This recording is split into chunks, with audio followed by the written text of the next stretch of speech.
বিড়ি 29-এর প্যাটেন্ট সিনজেন্তা কোম্পানিকে দিয়ে দেওয়া হলে দেশের কোটি কোটি কৃষকের ধানের এই যা চাষ করার অধিকার কি ক্ষুণ্ণ হবে না?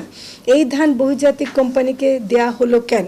আমাদের এত ধান আছে, এত খাদ্য আছে, কোনো অবস্থাতেই গোল্ডেন রাইস আমাদের কোনো প্রয়োজন নাই। এখন আসি বিটি বেগুনের প্রশ্নে।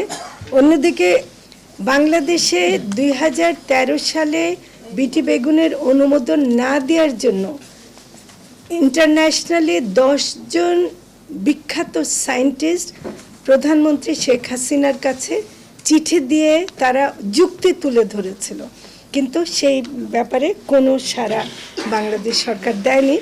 আমাদের অত্যন্ত একটি জরুরি সবজি, যেটা ধনী গরিব সবাই খেতে পারে, সেটা হচ্ছে বিটি বেগুন, এবং এতে জেনেটিক ইঞ্জিনিয়ারিং করা হয়েছে। এর নাম দেওয়া হচ্ছে বিটি বেগুন। এর প্রাণীর গঠন বিকৃতি ঘটিয়ে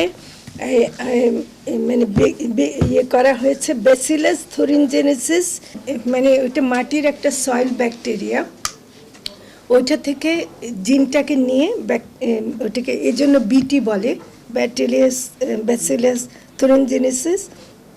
এটা বিটি বেগুনে সংযোজন করা হয়েছে।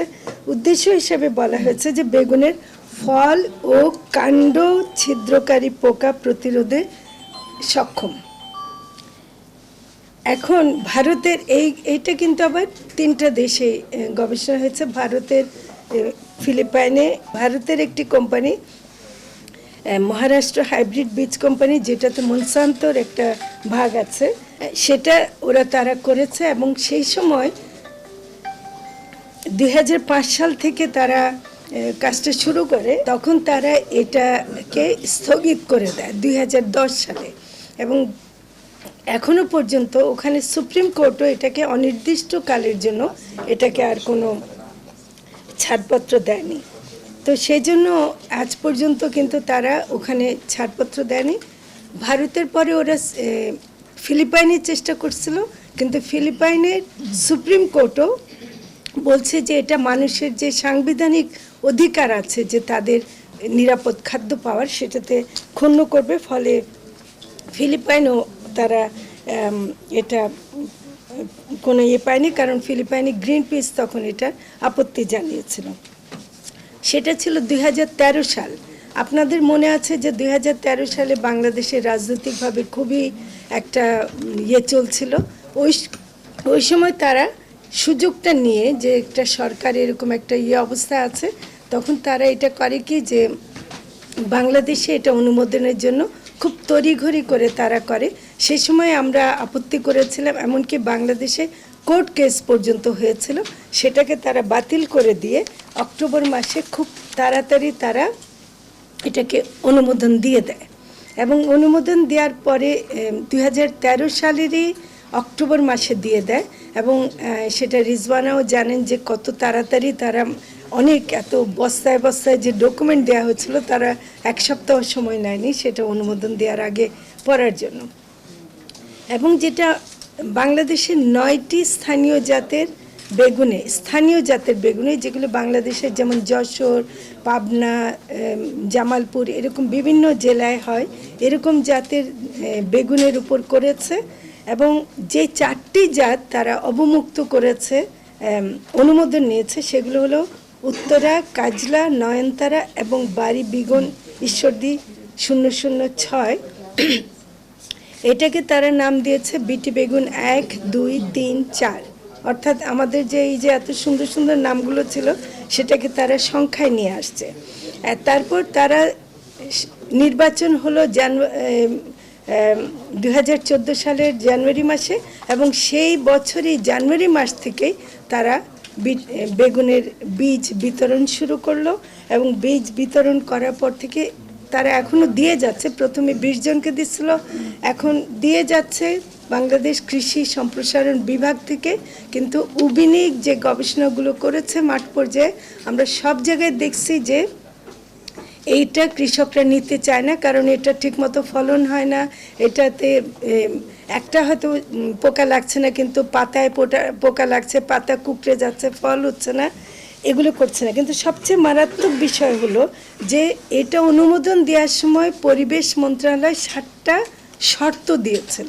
তার মধ্যে 2টা শর্ত খুব গুরুত্বপূর্ণ ছিল, যে ওখানে একটা পরিবেশের মনিটরিং হতে হবে, যে আশেপাশে মাটির কি অবস্থা এগুলো দেখতে হবে। এটা কিছুই হয়নি। বলা হয়েছিল যে ফল যদি বাজারে, বেগুন যদি বাজারে বিক্রি করতে হয় সেটাকে লেবেল লাগিয়ে বিক্রি করতে হবে, যে এটা একটা জিএমও বেগুন। যেটা রিজওয়ানা বললেন যে ইউরোপে ওরা এটা লাগিয়েই তারপর জিএমও বিক্রি করতে পারে, কিন্তু বিটি বেগুনে আপনারা কোনো বেগুনে এরকম কোনো লেবেল দেখবেন না। ফলে এটা খুবই মারাত্মক একটা মানে তারা লঙ্ঘন করেছে। বাংলাদেশে 2013 সালে বিটি বেগুনের অনুমোদন না দেওয়ার জন্য ইন্টারন্যাশনালি 10 জন বিখ্যাত সায়েন্টিস্ট প্রধানমন্ত্রী শেখ হাসিনার কাছে চিঠি দিয়ে তারা যুক্তি তুলে ধরেছিল, কিন্তু সেই ব্যাপারে কোনো সাড়া বাংলাদেশ সরকার দেয়নি। এবং আমরা এখনও মনে করি বিটি বেগুন বাংলাদেশে ফেল করেছে, বাংলাদেশে এটা সফল হয়নি কাজে। এবং ফিলিপাইনের আদালতে যখন যে মামলা হয়, বাংলাদেশের পক্ষ থেকে বিটি বেগুনের এই কেসটা সাক্ষী হিসেবে তুলে ধরা হয়েছিল। এখন আমরা আসছি যে সকল প্রশ্নের নিরসন জরুরি বলে আমরা মনে করি, আমরা কিছু উত্তর চাই। প্রথম কথা হলো, কৃষি বৈচিত্র্যের দেশে গোল্ডেন রাইস ধান এবং বিটি বেগুন প্রবর্তনের আদৌ কোনো প্রয়োজন আছে কিনা? বিটি বেগুনটা অনুমতি দেয়া হলো, এটা কেন এটাকে প্রত্যাহার করা হবে না? যে দুটি ফসল তারা দিয়েছে এটা সমাধান আমাদের আছে। জিএম ফসল 2 নম্বর হলো, জিএম ফসলের পরিবেশ, স্বাস্থ্য এবং অন্যান্য ঝুঁকির যে সম্ভাবনা আছে বলে বিশ্বব্যাপী বিজ্ঞানীরা একমত হয়েছেন এবং গবেষণা করেছেন, তার ব্যাপারে বাংলাদেশ ধান গবেষণা প্রতিষ্ঠান বিরি এবং বাংলাদেশ কৃষি গবেষণা প্রতিষ্ঠান বারির কোনো তথ্য আছে কিনা আমরা এখনো দেখিনি। তারা নিশ্চিত কিনা যে এই দুটি জিএম ফসল নিরাপদ, যে এই সেরকম কোনো প্রতিবেদন এখনো তারা প্রস্তুত করেছেন কিনা আমরা জানতে চাই। 3, ভিটামিন এ ঘাটতির অজুহাতে গোল্ডেন রাইস প্রবর্তন না করে ভিটামিন এ সমৃদ্ধ সবজি, ফল, শাক ইত্যাদি উৎপাদনে সহায়তা করা হচ্ছে না কেন? 4, বিরি 29-এর প্যাটেন্ট সিনজেন্তা কোম্পানিকে দিয়ে দেওয়া হলে দেশের কোটি কোটি কৃষকের ধানের এই জাত চাষ করার অধিকার কি ক্ষুণ্ণ হবে না? এই ধান বহুজাতিক কোম্পানিকে দেয়া হলো কেন? 5, কীটনাশক ব্যবহার কমাবার কথা বলে বিটি বেগুন প্রবর্তন করা হচ্ছে, অথচ ধান থেকে শুরু করে সব ধরনের হাইব্রিড ফসলের ব্যাপকভাবে কীটনাশক এবং আগাছানাশক ব্যবহার করা হচ্ছে, এগুলো বন্ধ করা হচ্ছে না কেন? বাংলাদেশের মানুষ, পরিবেশবিদ এবং স্বাস্থ্যকর্মীরা দীর্ঘদিন ধরে কৃষিতে কীটনাশক ব্যবহার বন্ধ করে নিরাপদ ও পরিবেশসম্মত খাদ্য উৎপাদনের জন্য দাবি করে আসছেন।